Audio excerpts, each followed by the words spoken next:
Non biological നരേന്ദ്രമോദിയുടെ കീഴിൽ ഇന്ത്യയുടെ കാര്യങ്ങൾ അമേരിക്കൻ പ്രസിഡന്റ് ഡൊണാൾഡ് ട്രംപിൽ നിന്നോ അമേരിക്കയിലെ മറ്റ് സെനറ്റർമാരിൽ നിന്നോ ഒക്കെയാണ് ഇന്ത്യക്കാർ അറിയുന്നത്. അത് ഓപ്പറേഷൻ സിന്ദൂർ വെടിനിർത്തൽ നടപ്പിലാക്കിയ കാര്യമാണെങ്കിലും അമേരിക്കയുടെ കീഴിൽ അടിയറവ് പറഞ്ഞ് ട്രേഡ് ഡീൽ സൈൻ ചെയ്ത കാര്യത്തിൽ ആണെങ്കിലുമൊക്കെ. അല്ലെങ്കിൽ പിന്നെ വിദേശ മീഡിയകളിൽ നിന്ന് വേണം ഇന്ത്യക്കാർ ഇന്ത്യയിൽ നടക്കുന്ന കാര്യങ്ങളുടെ സത്യം അറിയാൻ. ഇപ്പോഴിതാ 1.5 വർഷത്തിലധികം മുൻപ് നടന്ന എയർ ഇന്ത്യ വിമാനം തകർന്നതിന്റെ യഥാർത്ഥ കാരണം എന്താണ് എന്ന് വ്യക്തമാക്കിക്കൊണ്ട് ഇറ്റലിയിൽ നിന്നുള്ള ഒരു മീഡിയ അന്വേഷണ റിപ്പോർട്ടിനെ അടിസ്ഥാനമാക്കി റിപ്പോർട്ട് ചെയ്തിരിക്കുകയാണ്. ഇന്ത്യ ഗവൺമെന്റിന്റെ ഭാഗത്തു നിന്ന് ഔദ്യോഗികമായി ഈ അന്വേഷണ റിപ്പോർട്ട് പുറത്തുവിടുന്നതിന് മുൻപ് എങ്ങനെയാണ് വിദേശ മീഡിയകൾ മോദിയുടെ രാജ്യത്ത് നടക്കുന്ന കാര്യങ്ങൾ പുറത്തുവിടുന്നത്?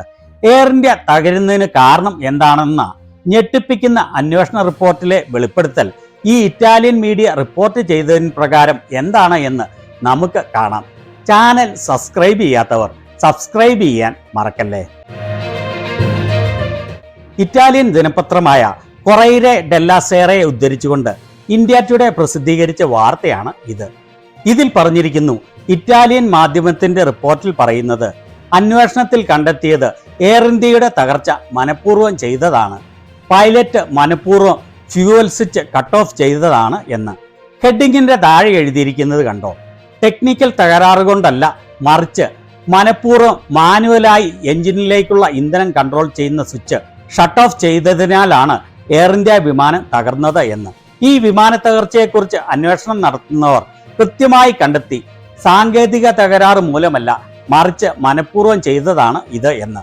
ഈ ഇറ്റാലിയൻ ദിനപത്രത്തിന് ഇതിനെക്കുറിച്ച് വ്യക്തമായി അറിയാവുന്ന 2 പേരിൽ നിന്നാണ് ഈ വിവരം ലഭിച്ചത്. അവർക്ക് ഇന്ത്യയും അമേരിക്കയുമായി ഈ അടുത്ത കാലത്ത് ഇതിനെക്കുറിച്ച് നടന്ന ചർച്ചയെക്കുറിച്ച് വ്യക്തമായ അറിവുണ്ട്. അതിന്റെ അടിസ്ഥാനത്തിലാണ് അവർ ഇത് പറഞ്ഞത്. 260 പേരാണ് ഈ എയർ ഇന്ത്യ വിമാനം തകർന്ന് ജീവൻ നഷ്ടപ്പെട്ടത്. ഇതിന്റെ pilot in command captain Sumeet Sabharwal ആയിരുന്നു. സഹ പൈലറ്റ് ആയിരുന്ന ക്ലൈവ് കുന്ദർ ആയിരുന്നു അഹമ്മദാബാദിൽ നിന്ന് ഈ വിമാനം പറത്തിയ പൈലറ്റ്. മെയിൻ പൈലറ്റ് ആയിരുന്ന സബർവാൾ 2ാം പൈലറ്റിന്റെ സീറ്റിലായിരുന്നു ഇരുന്നത്. ഈ റിപ്പോർട്ടിന് പ്രകാരം അദ്ദേഹം മനഃപൂർവ്വം സഹ പൈലറ്റിനെ ചുമതല ഏൽപ്പിച്ചതാകാനാണ് സാധ്യത. കാരണം 2ാം പൈലറ്റ് ആണ് ഫ്യൂവൽ സ്വിച്ച് ആവശ്യം വന്നാൽ കൺട്രോൾ ചെയ്യേണ്ടത്. ഫ്ലൈറ്റ് ഓടിക്കുന്ന പൈലറ്റ് പറയുന്നതനുസരിച്ച് കൺട്രോളുകൾ പ്രവർത്തിപ്പിക്കുകയാണ് 2ാം പൈലറ്റിന്റെ സീറ്റിലിരിക്കുന്ന പൈലറ്റ് ചെയ്യുക.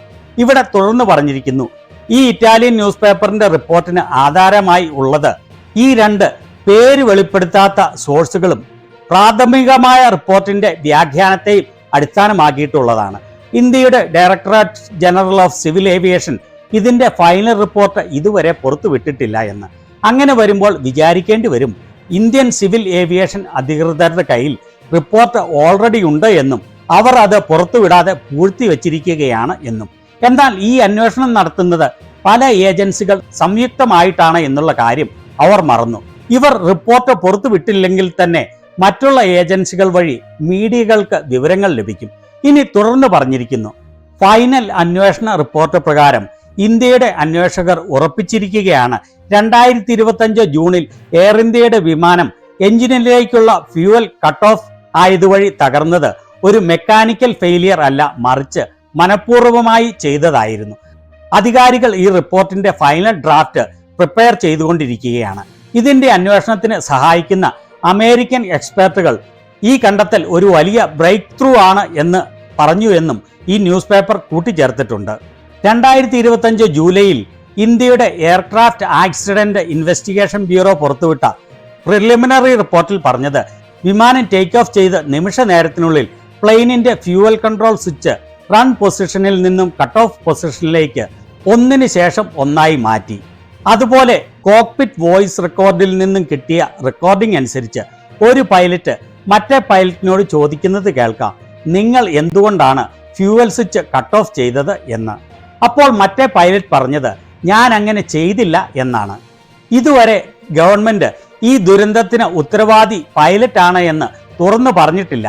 ഇവിടെ വ്യക്തമായി പറഞ്ഞിരിക്കുന്നു, ഈ ഇറ്റാലിയൻ ന്യൂസ് പേപ്പർ സോഴ്സുകളെ ആധാരമാക്കി പറഞ്ഞത് ഈ വിമാനത്തിന്റെ കമാൻഡിംഗ് പൈലറ്റ് ആണ് ഈ ഫ്യൂവൽ സ്വിച്ചുകൾ മനഃപൂർവ്വം ഓഫ് ആക്കിയത് എന്ന്. പൈലറ്റ് ഇൻ കമാൻഡായ സുമീത് സബർവാൾ ഈ റിപ്പോർട്ടിൽ തുറന്നു പറഞ്ഞിരിക്കുന്നത് ഉത്തരവാദിത്തങ്ങൾ വ്യക്തമല്ല, പ്രധാന സസ്പെക്ട് ക്യാപ്റ്റൻ സുമീത് സബർവാൾ ആണ്. ഈ ദുരന്തത്തിന് 1 മാസത്തിന് ശേഷം അദ്ദേഹത്തിന് ഡിപ്രഷൻ ഉണ്ടായിരുന്നു എന്നുള്ള വാർത്തകൾ പുറത്തു വന്നിരുന്നു. ഈ വിമാനത്തിന്റെ അവസാന സെക്കൻഡുകളിൽ വിമാനം നിയന്ത്രിച്ചിരുന്ന ഫസ്റ്റ് ഓഫീസർ ആയ ക്ലൈവ് കുന്ദറുടെ കൺട്രോൾ സ്റ്റിക്ക് വിമാനം പറന്നുയരേണ്ട രീതിയിലുള്ള മോഡിൽ ആയിരുന്നു. എന്നാൽ ക്യാപ്റ്റന്റേത് സ്റ്റേഷനറി മോഡിലായിരുന്നു. ആദ്യം ഇടതുവശത്തെ എഞ്ചിനിലേക്കുള്ള ഫ്യൂവലാണ് ഷട്ട് ഡൗൺ ചെയ്തത്. 1-2 സെക്കൻഡിന് ശേഷം വലതുവശത്തെ എഞ്ചിനിലേക്കുള്ളതും കട്ട് ഓഫ് ചെയ്തു. ക്യാപ്റ്റൻ ഇരുന്നത് ഇടതുവശത്തെ സീറ്റിൽ ആയിരുന്നു. അപ്പോൾ പ്രാഥമിക അന്വേഷണത്തിൽ കണ്ടെത്തിയതുപോലെ തന്നെ വിമാനത്തിന്റെ ക്യാപ്റ്റനായിരുന്ന സുമീത് സബർവാൾ മനഃപൂർവ്വം ഈ അപകടം ഉണ്ടാക്കിയതാണ്, മനഃപൂർവ്വം തകർത്തതാണ് എന്നാണ് ഈ റിപ്പോർട്ട് വ്യക്തമായി പറയുന്നത്. എന്തുകൊണ്ടാണ് ഫ്യൂവൽ സ്വിച്ച് കട്ട് ഓഫ് ചെയ്തത് എന്ന് ചോദിച്ചപ്പോൾ ഞാൻ അങ്ങനെ ചെയ്തില്ല എന്ന് അയാൾ പറഞ്ഞുവെങ്കിലും മനഃപൂർവ്വം ചെയ്യുന്ന ആൾ ഞാൻ ചെയ്തു എന്ന് ഒരിക്കലും പറയുകയില്ല എന്ന് നമുക്ക് അറിയാമല്ലോ. അത് മാത്രവുമല്ല, ഇത് മനസ്സിലായ ഉടനെ തന്നെ വലതുവശത്തെ സീറ്റിലിരുന്ന പൈലറ്റ് ഒന്നിനു പുറകെ ഒന്നായി ഫ്യൂവൽ സ്വിച്ചുകൾ ഓൺ പൊസിഷനിലേക്ക് മാറ്റുകയും ഒരു എഞ്ചിൻ സ്റ്റാർട്ടായി വരികയും ചെയ്തിരുന്നു.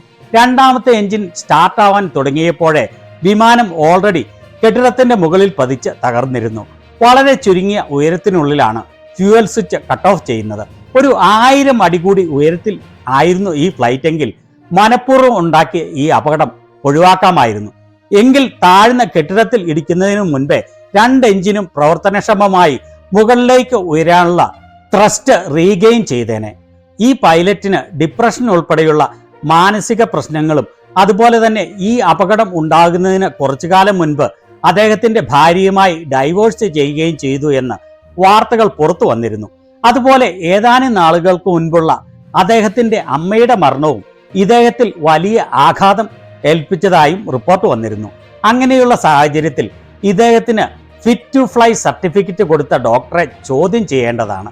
അതുപോലെ തന്നെ ഇന്ത്യയിലുണ്ടായ എയർ ഇന്ത്യ വിമാനത്തിന്റെ ഈ അപകടത്തിന്റെ കൃത്യമായ കാരണം ഫൈനൽ അന്വേഷണത്തിലൂടെ മനസ്സിലായിട്ടും അത് ഇന്ത്യക്കാരെ അറിയിക്കാൻ മെനക്കെടാതിരുന്ന മോദി സർക്കാരിനെ സമ്മതിച്ചേ മതിയാവും. രാജ്യത്തിന് വലിയ നാണക്കേടാണ്. വിദേശ മീഡിയകളിൽ നിന്നും നമ്മൾ ഇന്ത്യക്കാർ ഈ വിവരങ്ങൾ അറിയേണ്ട ഗതികേടാണ് എന്നുള്ളത്. ഇതുവരെ അമേരിക്കയുമായുള്ള ട്രേഡ് ഡീലിന്റെ വിവരങ്ങൾ മോദി സർക്കാരിൽ നിന്നുള്ള ആരും വ്യക്തമായി വെളിപ്പെടുത്താൻ തയ്യാറായിട്ടില്ല.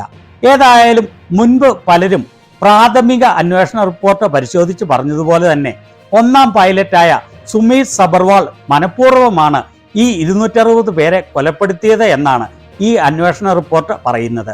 ഇന്ത്യയിൽ എന്തിനാണ് ഒരു ഏവിയേഷൻ മിനിസ്ട്രി ഉള്ളത് എന്ന് ചോദിച്ചാൽ കുറ്റം പറയാനാവില്ല. ഇതിനെക്കുറിച്ച് നിങ്ങളുടെ അഭിപ്രായം എന്താണ്?